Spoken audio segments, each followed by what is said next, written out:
eu vou falar exatamente sobre Constituição e Cidadania, mas coloquei um subtítulo: Aspectos da Soberania Popular na Jurisdição Brasileira, de 1988. Então, vamos falar um pouquinho de cidadania e jurisdição com o apoio da matriz das fontes clássicas romanas. Vamos imaginar assim. Eu vou começar pelo fim, porque às vezes o fim é atropelado, né? Então começo pelo fim, depois eu justifico o meu fim. Você imagine uma empresa no interior do nosso país, no município qualquer, e essa empresa investe um grande capital e, ao mesmo tempo, ela é uma bomba econômica, porque ela devasta o ambiente, ela frauda o fisco, ela desrespeita o plano diretor da cidade, ela dá trabalho para a Justiça do Trabalho, e ela tem um grande apoio do prefeito, da Câmara de Vereadores e da cidade, porque ela tem uma grande presença econômica, dá emprego, e ela afinal, fomenta aspectos de desenvolvimento, de cultura nesse município. Então, esse é um conflito, um problema complexo. Problema complexo. Agora, vamos perguntar assim, temos que resolver esse problema. O judiciário brasileiro hoje tem instrumentos e tem uma formação jurídica adequada para enfrentar um conflito desse e resolvê-lo como conflito complexo? A Constituição, sim, tem os instrumentos, e essa é a minha abordagem. Agora, tenho muita dificuldade de acreditar que, a curto prazo, a jurisdição brasileira, o direito brasileiro, intervenha numa situação dessa de forma competente. Porque a nossa formação, e dentro dela surgiu a Constituição, é uma formação fragmentada. A nossa matriz, o nosso projeto pedagógico é do século XIX, é de Savigny.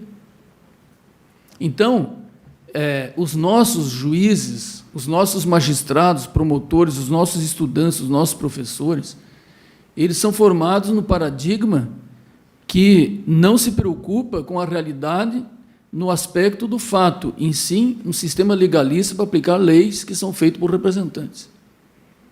Então, eu quero ver solucionar o conflito no seu odor, no seu tamanho, com as suas garras, o bico, a sua agressividade, e não cumprir leis. Então, esse é o grande desafio. E a Constituição dá lastro para isso. Então, a questão é Constituição e cidadania, aspectos da soberania popular na jurisdição brasileira. Então, meus prezados ouvintes, eu vou começar traduzindo pela etimologia o que significa Constituição da República Federativa do Brasil. Vamos pegar palavra por palavra. De onde vieram essas palavras? Ou de onde vieram essas palavras? Então, qual é a origem de Constituição?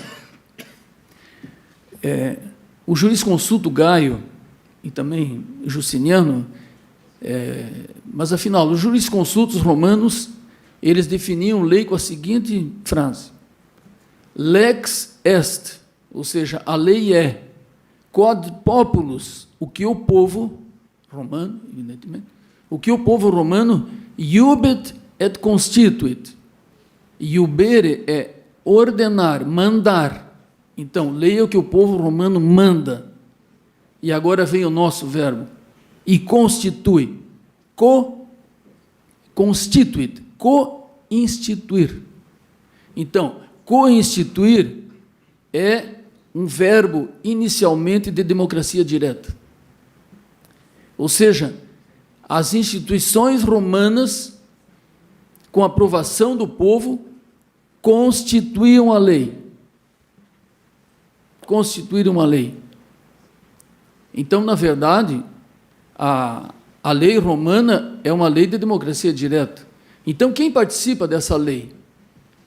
Um magistrado, por exemplo, um cônsul, convoca o povo para construir um projeto.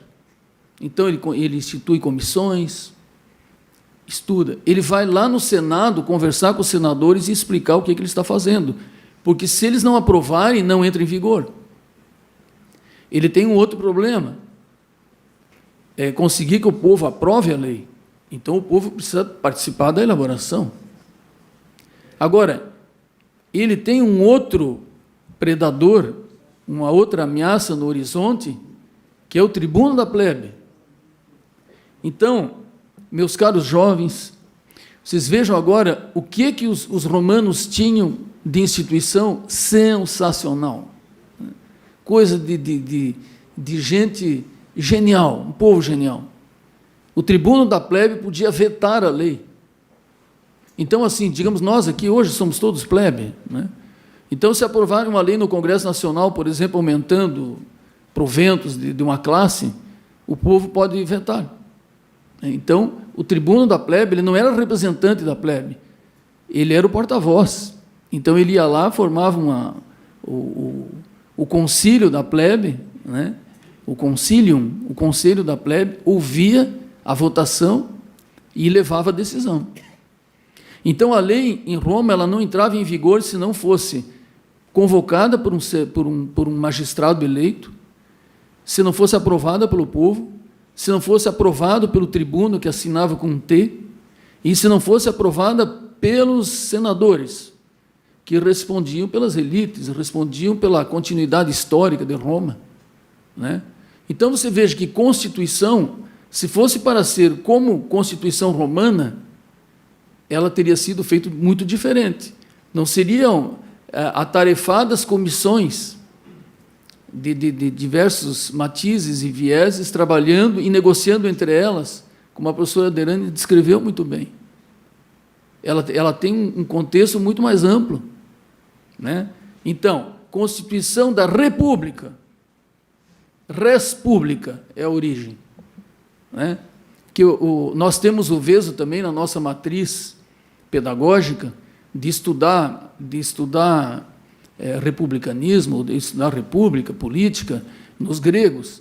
Em matéria de política, os gregos foram derrotados, né? Porque os grandes donos da política no mundo, que foram os donos do mundo, foram os romanos. Então, a expressão, veja, Constituição, res publica, e todas vêm do latim, né? O que é res publica? Coisa de todos. Negócios, ruas, templos, res publica, o que é de todos os romanos, né? Então, a palavra público, só os romanos que tinham, porque era de pópulos.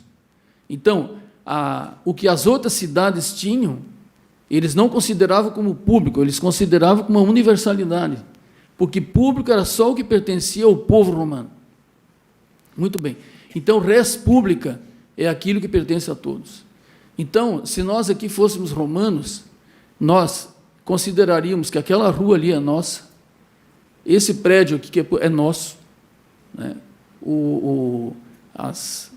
Afinal, as praças, os negócios, Bolsa Família, etc., tudo nosso. E todo mundo dava ordem, ou seja, todo mundo se sentia responsável, porque eles tinham fundado uma cidade e eles faziam as leis. E eles eram os tives, os cidadãos. Muito bem. Então, república era isso. Mais tarde, os gregos e os próprios romanos, quando avacalharam essa maravilha, chamaram república de forma de governo. Mas forma de governo, originalmente, não é... Aliás, res publica ou república não é forma de governo, é patrimônio comum. Então, isso é uma grande lição. Então, Aristóteles, por exemplo, teoria das formas de governo. Mas o que aconteceu em Roma depois que eles conquistaram o mundo? Então, eu tenho ouvido aqui falar que o conflito intergeracional, as gerações do futuro, etc., eu tenho medo delas. Porque as gerações do futuro, pelo menos olhando pelo prisma dos romanos, eles colocaram o guardanapo no peito e jantaram o que os pais tinham construído. Ou seja, os imperadores romanos vestiram a república, comeram a carne e vestiram a pele, né? Então, eu estava imaginando assim, né, o imperador romano pegou a república, fez um capote, fez um casaco da pele da república e um boné para cada senador, né?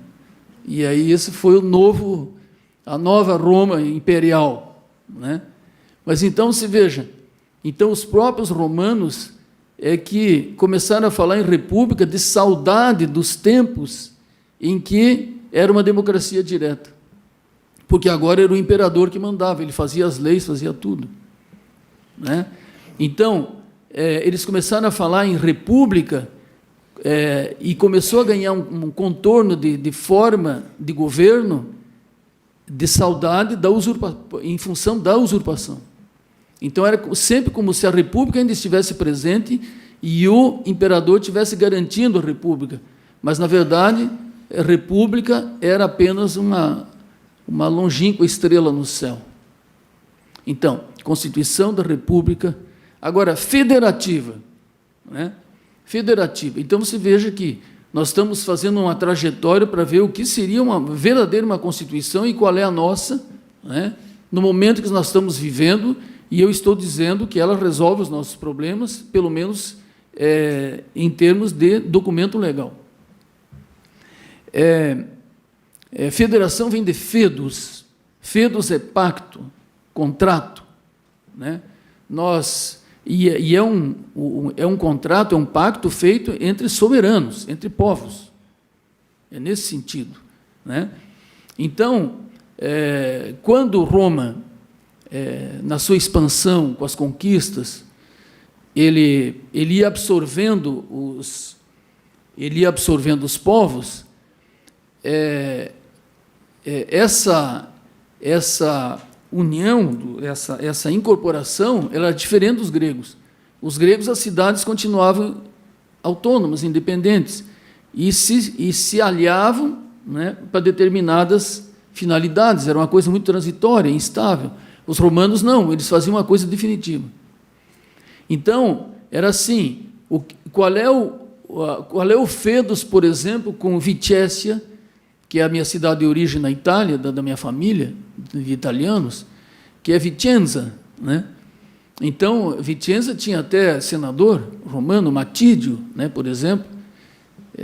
Eu estou adiando um Espiro faz tempo, mas agora acho que agora ele foi embora. Foi falado da minha terra e do senador, eu também já ia pegando liberdades e espirrar no microfone, né? Mas qual é o acerto, então, com Vicenza?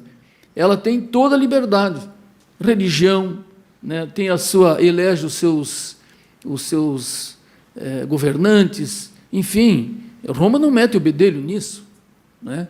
Agora, Roma só quer de Vicenza segurança, que é soldado, trigo, né, e na hora da guerra que não fuja todo mundo, tem que estar lá, né, enfrentar se Vicenza for invadida ali dos Alpes, daqueles povos ali, Roma vai lá defendê-los. Então, a federação está mostrando, desde Roma, que democracia direta é no plano local.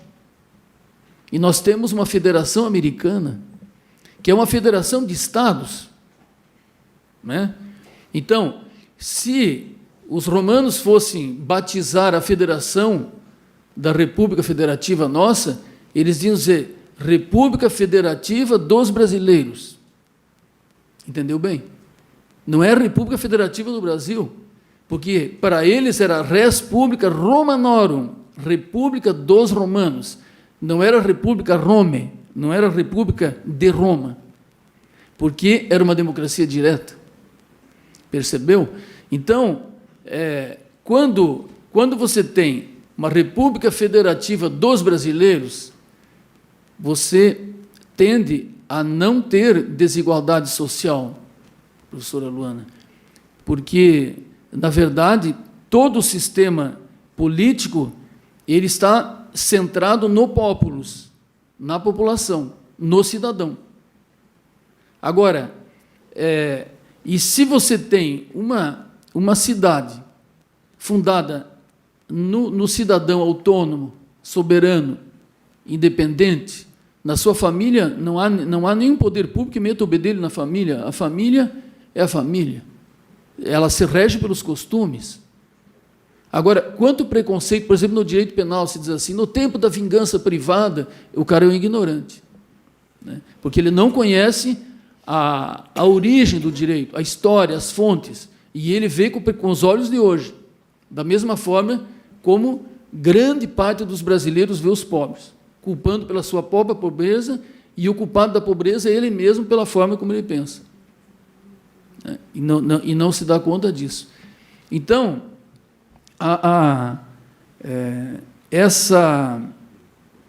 esse cidadão romano, dentro dessa organização política, pasmem os senhores, onde está a jurisdição romana?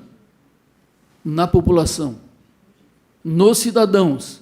Então, o sistema de jurisdição romana não é um sistema estatal, ele é um grande sistema de arbitragem privada, é um sistema de arbitragem privada, que está nos cidadãos. Então, e são conduzidos por um magistrado, que é eleito, né? Então, por exemplo, se eu sou eleito pretor romano, eu sou o detentor da jurisdição, e é um assunto de todos nós.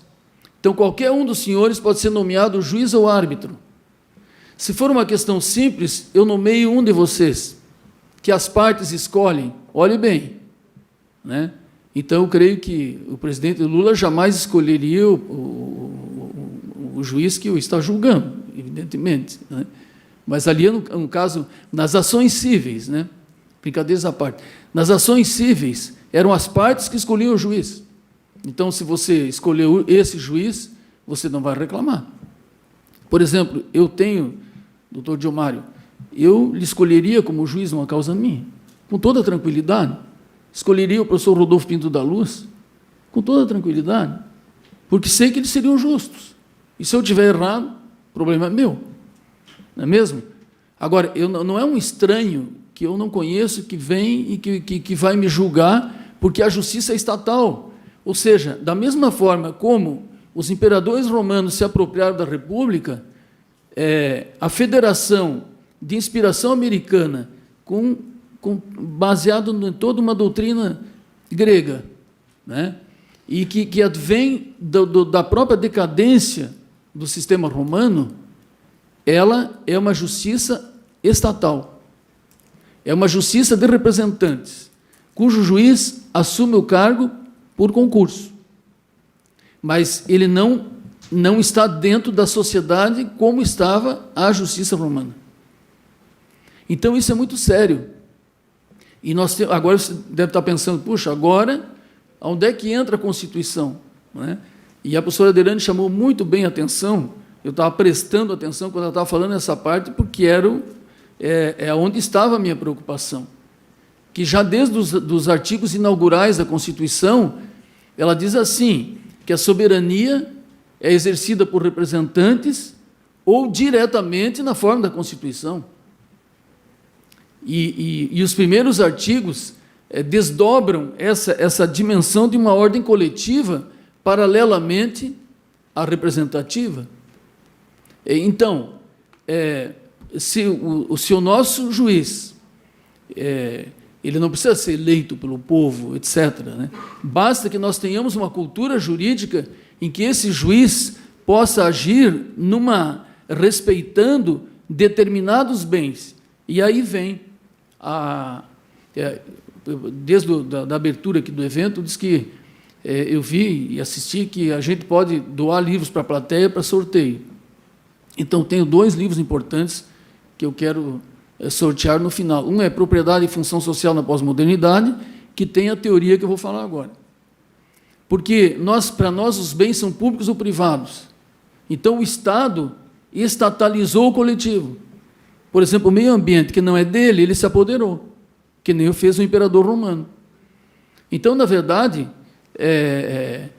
aí, ao invés do meio ambiente ser um direito de todos, como é a propriedade da minha casa, né?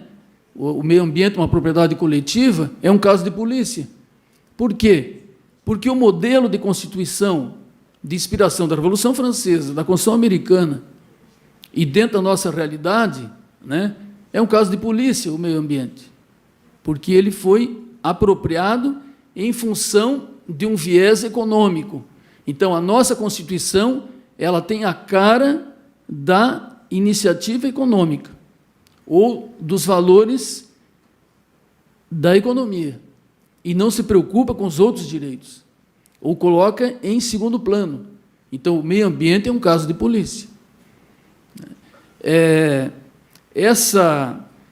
Então, nós temos que pensar o seguinte, que o coletivo não pertence ao Estado. Não, ao contrário, ele tem obrigação de tutelar esses bens, né? Ele tem esse dever, né? E se ele não fizer, quem está falhando é o Estado. Agora, então, a minha classificação de bens, nesse livro, os bens são públicos, privados e coletivos. E se eles forem coletivos, então, e se o titular não é o Estado, quem é o titular? É a sociedade, somos todos nós. Agora, se o meio ambiente é um bem que pertence, é coletivo e pertence a toda a população, o procedimento para lidar com o meio ambiente tem que ser um procedimento de exercício coletivo de direito. Ou seja, é o devido processo legal de exercício dos bens coletivos. Se você olhar sobre esse prisma, né, esse juiz deixa de ser um juiz que simplesmente condena um e absolve o outro, que, como dizia meu pai, dá Deus para um e o diabo para o outro, né, porque você pode desencadear um processo sinérgico de construir lá para aquela empresa que está trazendo, eu sei que falta 4 minutos, aquela empresa que está causando tanto dano, ela tem o bem embutido. Então, como nós vamos administrar essa situação e fazer com que ela respeite o fisco, ela respeite o ambiente? Então, esse juiz, ele não é o dono do meio ambiente nem de todos aqueles bens, porque aqueles bens são todos da comunidade e daquela empresa. Então, ele vai usar o poder como usava a jurisdição romana para coordenar a discussão. E se tiver que chamar uma testemunha, e se tiver que requisitar provas, requisitar recursos, esse juiz está lá para isso. Agora, deixa o pessoal falar. Então, professor Aderani, por que o sistema financeiro saiu da Constituição? Porque eles não querem dialogar, eles querem, por leis e representantes, impor a sua iniciativa, as suas bombas econômicas, né? E a Constituição, desde o artigo 1º, prevê a possibilidade do resgate do coletivo da mesma forma que se fazia no berço das constituições, no berço das leis, né? E no berço do Fedus. Então, isso exige um juiz com outra cabeça. Então, um juiz, por exemplo, ele pode comparecer à discussão do plano diretor de Florianópolis, né, que justamente nós não conseguimos terminar nunca, porque nós não temos a cultura jurídica para isso, e nem a magistratura ainda tem, né?